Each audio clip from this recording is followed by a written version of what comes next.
네, 이번 순서는 질의응답 시간입니다. 저희는 지금 영국 런던에서 화상회의를 통해 여러분을 뵙고 있고요. 코로나 때문에 현재 재택근무 중입니다. 강의를 들으시면서 궁금한 점을 채팅창에 올려주시면 저와 애드리안께서 답변을 해드리도록 하겠습니다. 먼저 강의 중간에 올라온 질문들 중 몇 개를 뽑아봤는데요. 그럼 지금부터 답변을 시작하겠습니다. 먼저 허혜민님께서 올려주신 질문입니다. 이 질문은 애드리안께서 답변을 해주실 건데요. 최근 진행되는 기술 수출 중에서 비독점 계약, 예를 들어서 알테오젠 같은 경우에는 제가 접해보지 않았던 새로운 형태라서 굉장히 관심 갖고 있습니다. 비독점 계약으로 진행될 때 장단점과 바이어, 즉 빅파마, 그리고 셀러, 바이오텍 중에서 어느 쪽에서 비독점을 선호해 주시는지 설명해 주시면 감사하겠습니다. 상식적으로는 바이오텍이 비독점을 더욱 선호할 것 같은데 그러면 어떤 상황에 이런 딜이 가능할까요? Adrian, this is a question for you. So among some licensing deals that occurred recently, companies have done non-exclusive transactions, such as Alteogen, also Anima Biotech. This is a deal structure that I haven't come across before. This is the person who gave you the question, so I'm quite interested. What are some of the pros and cons of doing a non-exclusive deal? And out of the buyer, the big pharma, and the seller, the biotech, which tends to prefer this kind of deal structure? Cognitively, I can assume that the biotech would prefer non-exclusivity. Lastly, in what environment would a deal like this be possible? Okay, that's a very good question. Actually, non-exclusive deals are quite common, particularly in the West, and have been so for many years. You tend to see them more with platform type deals and technology deals, where the platform has application across a number of areas. And you know, they were very common when drug delivery was very popular, and different drug delivery technologies came out where clearly the drug delivery company would want their technology applied to many different therapeutics. But they also happen with therapeutics. And it may be the case that you have a technology which is applicable broadly across a therapeutic area or across multiple therapeutic areas. Maybe an example is in oncology, you could have a topical melanoma drug and then an entirely different IV or injectable version of the same drug. So they're quite different. And we know that companies that may be treating solid tumors are not necessarily treating melanoma. So there may be elements of exclusivity in there, that, but the deal is not exclusive, so it can be applied multiply. I know that Anima Biotech, we spoke to their CEO, we did an interview with him, so I'm familiar with that deal. And there were specific targets when they did their deal with Lilly, which I think Lilly took, and they may have had some involvement in those targets. So there were elements of exclusivity in there. Non-exclusive deals are very good for biotechs when they want to get to have broad application of their technology, but equally exclusive deals can be very good for the smaller biotech because exclusivity comes with a price. You tend to have to pay more if you want to freeze everybody else out because you're limiting the opportunity for the seller. I'll add one more comment, and that's there's an intermediate state, which is semi-exclusivity. This again tends to apply to platform technologies, and probably the most well-known of these is Roche Genentech when they licensed the Kabili technology for expression of antibodies by mammalian cells. And they gave out a limited number of licenses for specific targets. So that way they were able to maximize the opportunity. And that's the name of the game, is maximizing the commercial opportunity for the technology you have. So in some instances, restricting yourself to one licensee is good because you get more value out of it from them. You can extract more value.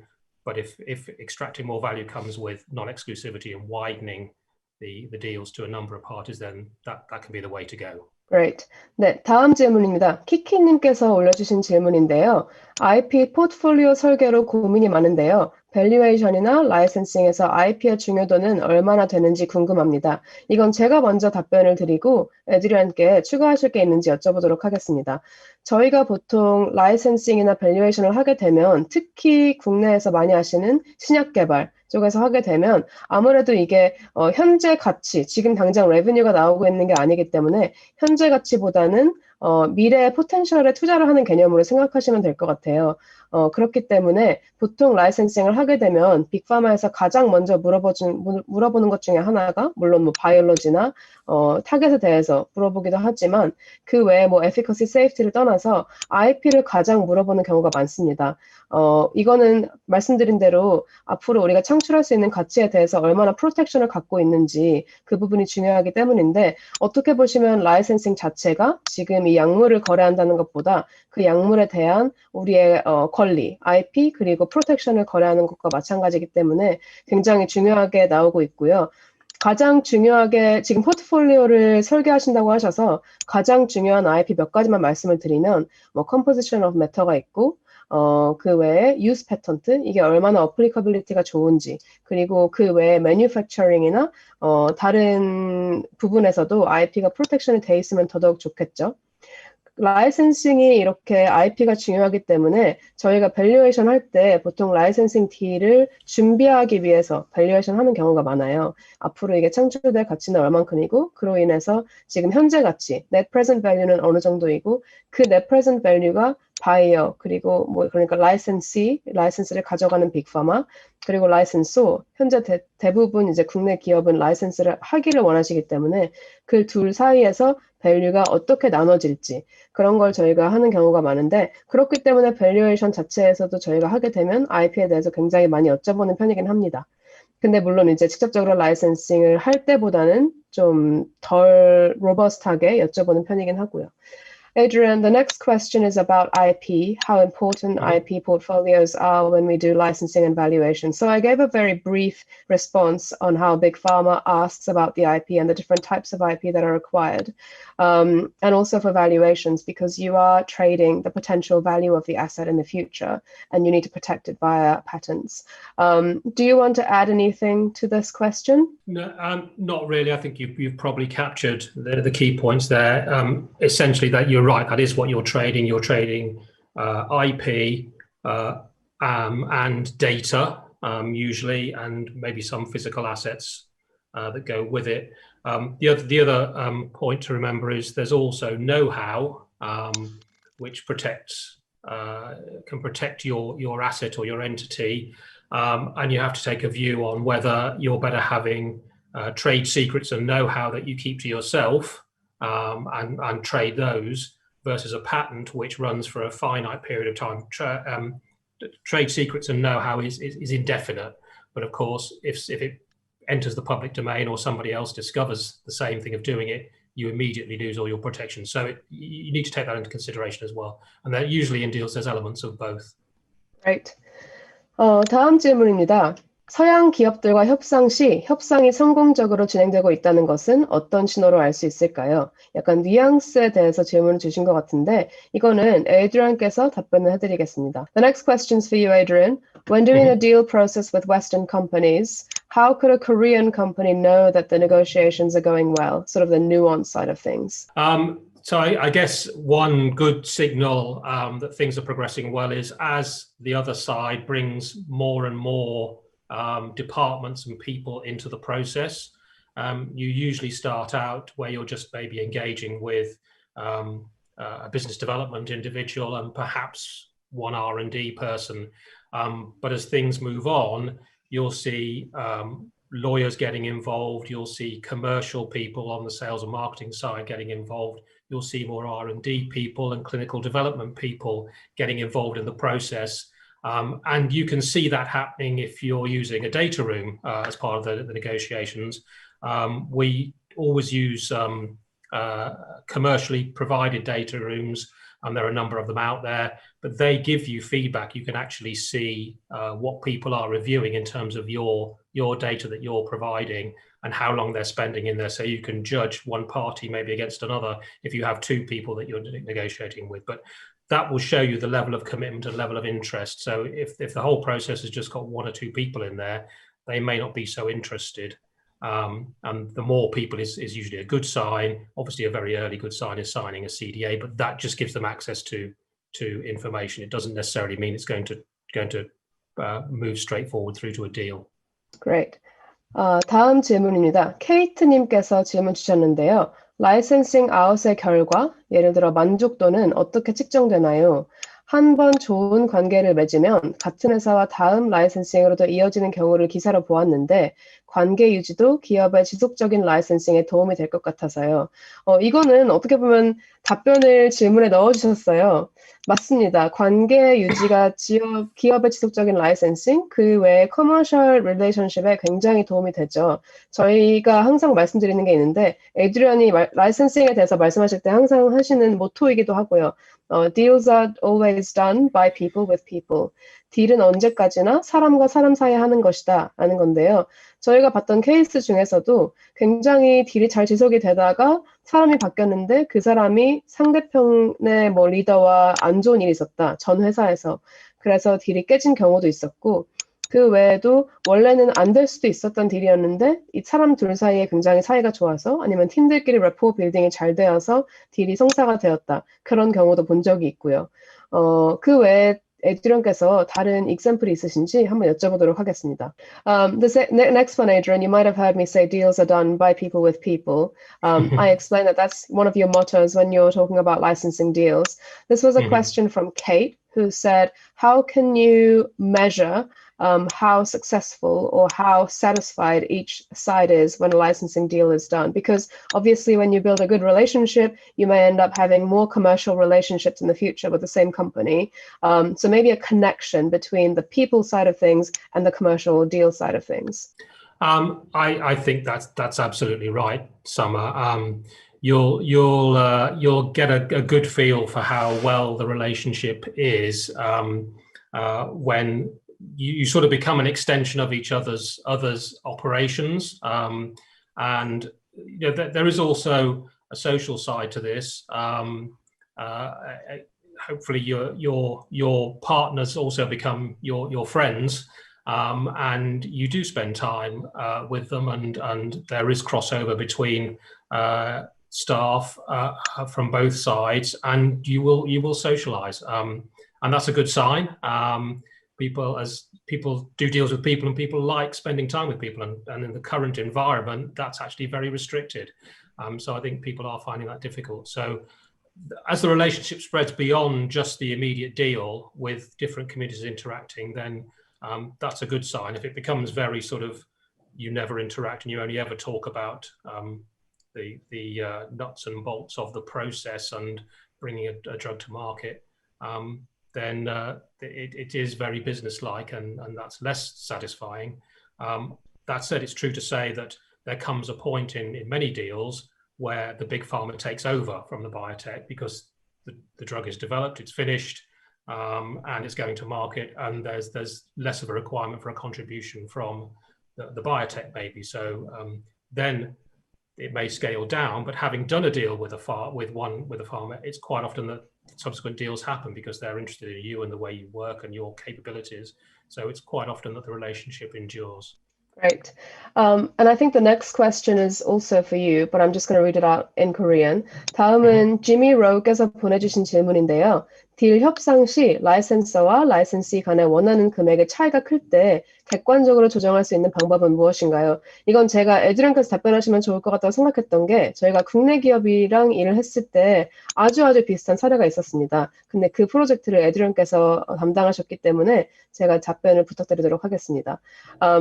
I preempted your involvement in this question because it sounds very similar to the Yuhan Janssen deal that we assisted on.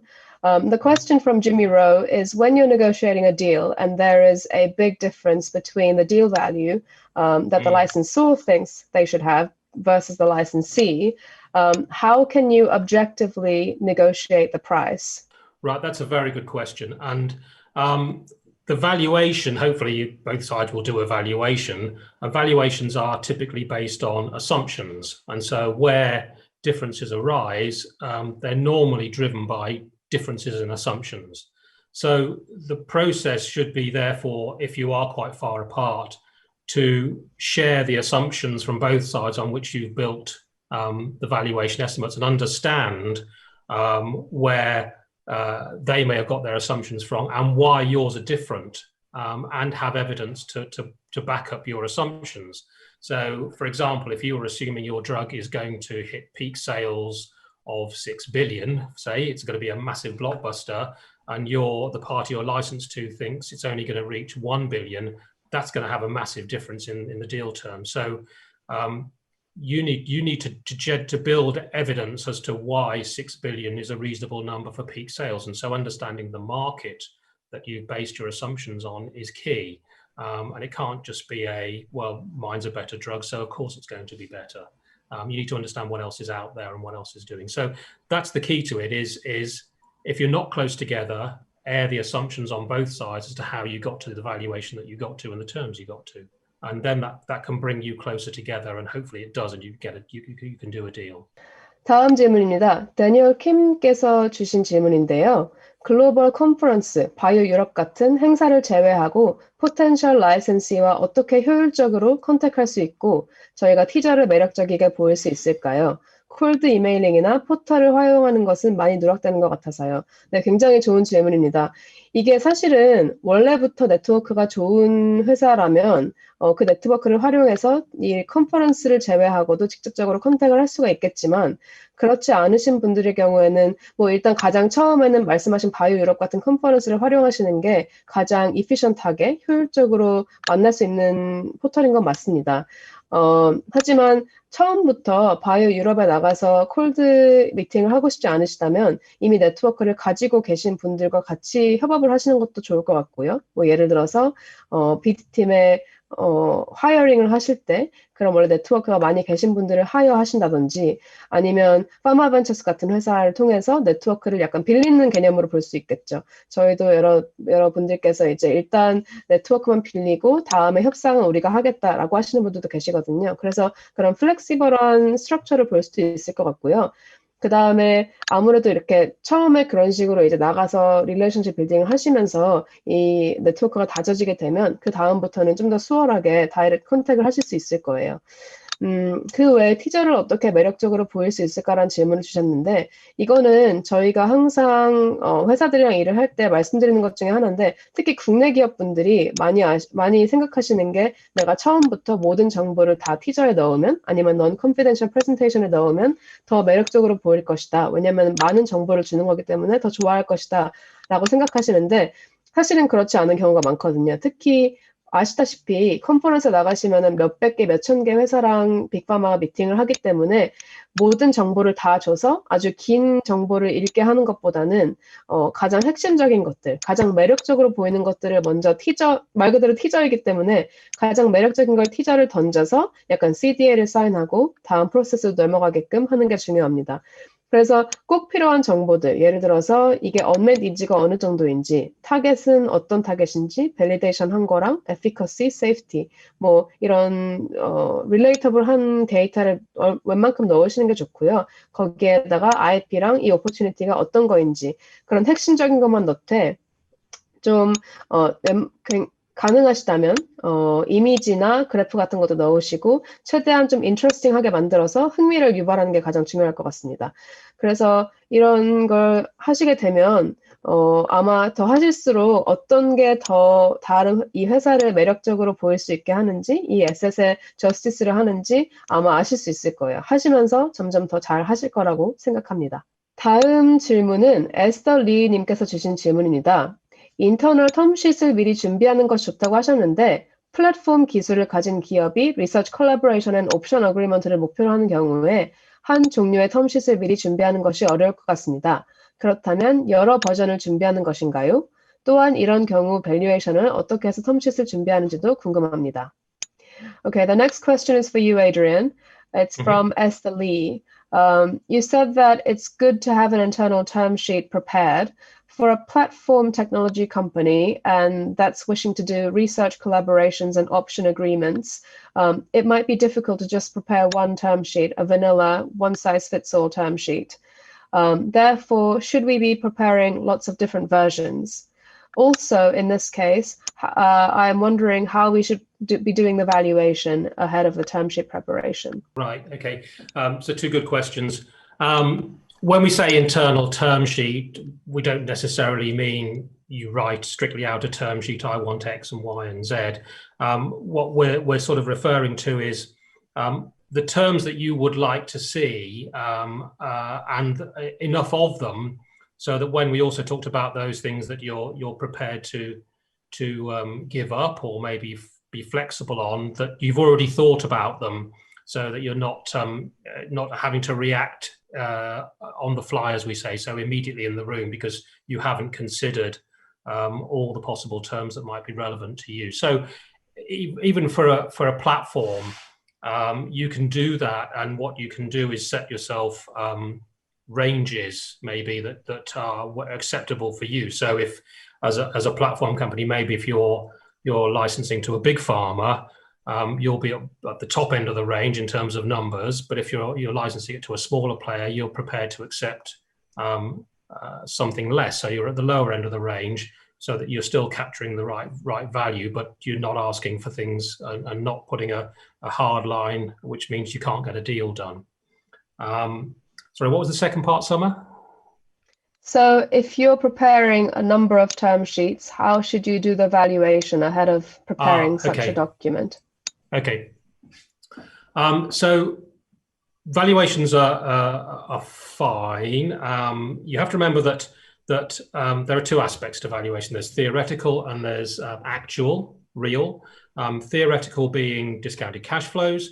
You can build those for platforms and look at how they're applied to different maybe assets or different applications, and build value for that.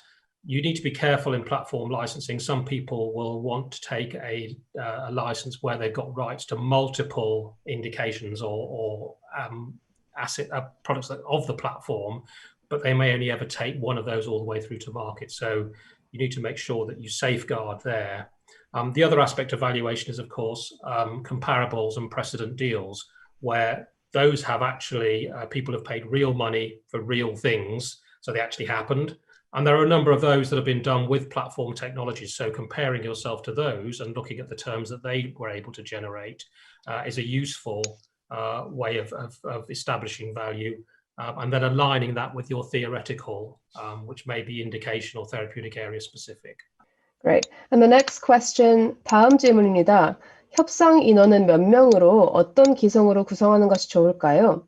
일단 협상을 시작하시게 되면 여러 디파트먼트에서 아마 들어오실 거예요. 여기는 CDA를 사인하고 데이터룸도 이미 밸리데이션을 거치고 있고, 아니면은 듀딜리전스를 하고 있는 중에 네고시에이션 들어간다고 가정을 하고, 여러 디파트먼트에서 들어오실 건데, 상대편이 빅파마라면 아마 R&D, 뭐 클리니컬이 될 수도 있고, 프리클리니컬, 트랜슬레이셔널 바이올로지, 케미스트리, CMC, IP, 리걸, 그리고 빼놓을 수 없는 BD와 코퍼레이트 디벨롭먼트에서 들어오시겠죠.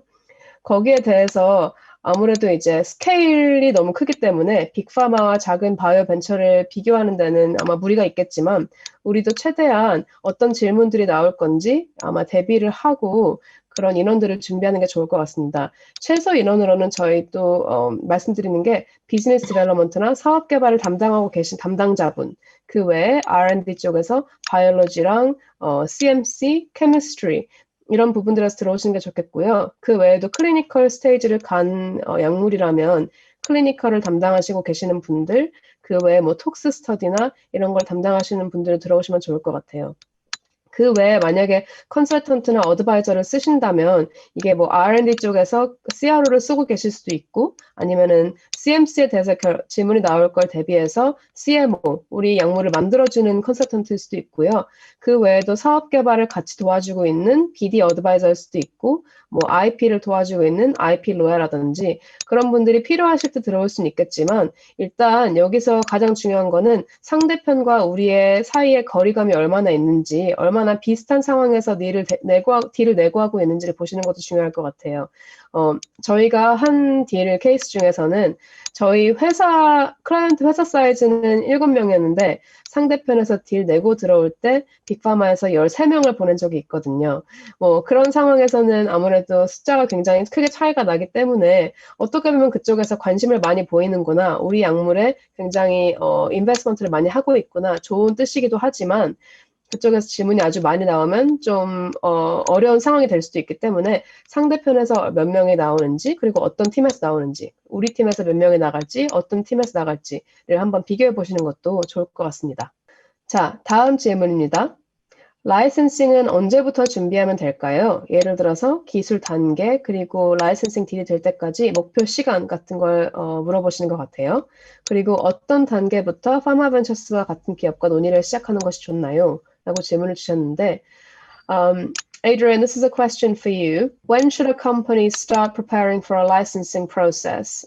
Stage of development of the drug, how long it would take to get through to the deal, and also at what stage should a company start working with a company like Pa마벤처스? Okay, yeah, good question. So when you start preparing for a deal, it's kind of triggered by your company's strategy. So if your company's strategy is to only take an entity so far and then license it, then that's your company's strategy, and you need to prepare accordingly. It's true to say the further you take it, the more value you generate and retain for yourself, and also the less risk your partner is having to take, so the more they're likely to be interested in it. There are nuances around therapeutic areas. So for example, in dermatology, deals tend to get done post-phase 2. But in other areas, oncology, we're seeing it right now, deals are getting done preclinically and even discovery. For some other areas, you might think CNS and Alzheimer's, they want to see things further down, but having said that, they're also now looking at very early stage things because in things like Alzheimer's, everything has failed. So there's no one hard rule of when in certain development stages you should go. Deals are possible across the development continuum. It just is more or less likely, and you have to align with the other side's needs. And in doing that, you need to do the preparation to understand which buyers fit with your asset at your stage of development. I've had things where I've taken them to big pharma. I had a phase 1 asset, and I know it was a phase 2 asset, and they said, if you'd have come to us last year, we would have licensed it, but this year we're only looking for either very early or very late. So they had no interest, although they thought the asset was great. So it's doing that alignment, and that leads you towards when you start preparing and when you start using companies like Pa마벤처스. You need to get your preparation done. It's no good thinking just because you've reached a certain stage, you can just go out and start talking to people, although news flow is important. You need to have those marketing collaterals built so you can explain your asset to people properly. You need to have the confidential materials built. You need to have a data room in preparation when you start the process.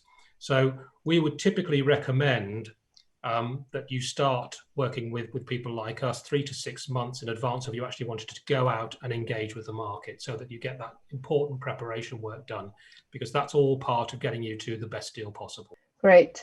네, 시간 관계상 올려주신 질문에 다 답변을 해드리지 못해서 죄송합니다. 일단 질의응답 시간은 여기서 마무리를 해야 할 것 같은데요. 많은 관심과 성원을 보내주셔서 감사합니다. Adrian, thank you for your time today. Before we finish, do you want to say a couple of words to the Korean audience that we have? Well, just mainly, I'd just like to say thank you to all the people that have attended, and I hope you were able to gain some useful information from the 3 sessions. Thank you also for the great questions. It's been a pleasure being involved in this, and I hope the next time we do this, we'll be able to do it face-to-face rather than over the internet. 그럼 저희는 여기서 인사드리도록 하겠습니다. 여러분 하시는 일에서 좋은 성과가 있으시길 진심으로 바라고요. 코로나가 잠잠해지면 한국에서 직접 여러분들과 만날 수 있길 바랍니다. 감사합니다. Thank you.